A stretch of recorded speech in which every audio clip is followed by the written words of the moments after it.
வாழ்க்கையில முன்னேற ஆசைப்படுறது தப்பு இல்லைங்க.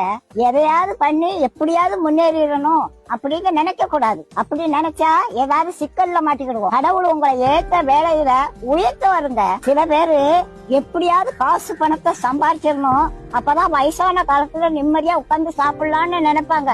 வயசான காலத்துல காசு பணம் எல்லாம் இருக்கும், ஆனா ஒன்னும் அனுபவிக்க முடியாது. பாட்டி வீட்டுல ஒரு எலி ரொம்ப நாளா தொண்டை பண்ணிக்கிட்டு இருந்தது. அதை எப்படியாவது பிடிச்சிருந்தோன்னு கூண்டுக்குள்ள ஒரு தேங்காய் துண்டை குத்தி வச்சேன். ஒரு 9 மணிக்கு சத்தம் கட்டுச்சு, எலி மாட்டிக்கிட்டுச்சு. சரி இருக்கட்டும், காலையில எந்திரிச்சு காட்டு பக்கத்துல கொண்டு திறந்து விடுவோம் அப்படின்னு நினைச்சு தூங்கிட்டேன். காலையில பார்த்தா எலி உள்ளதான் இருந்துச்சு.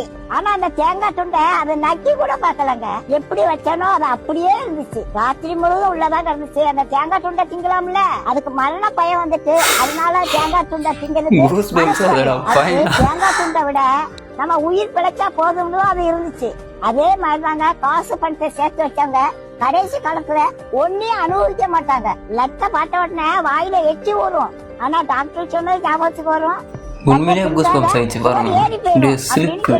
ஆசைப்பட்ட ஒரு லட்டை திங்க முடியல, காசு பணம் இருந்து என்ன செய்ய? கடவுளோட ஆசீர்வாதம் இருந்துச்சுன்னா கடைசி வரைக்கும் நல்லா சாப்பிடலாங்க.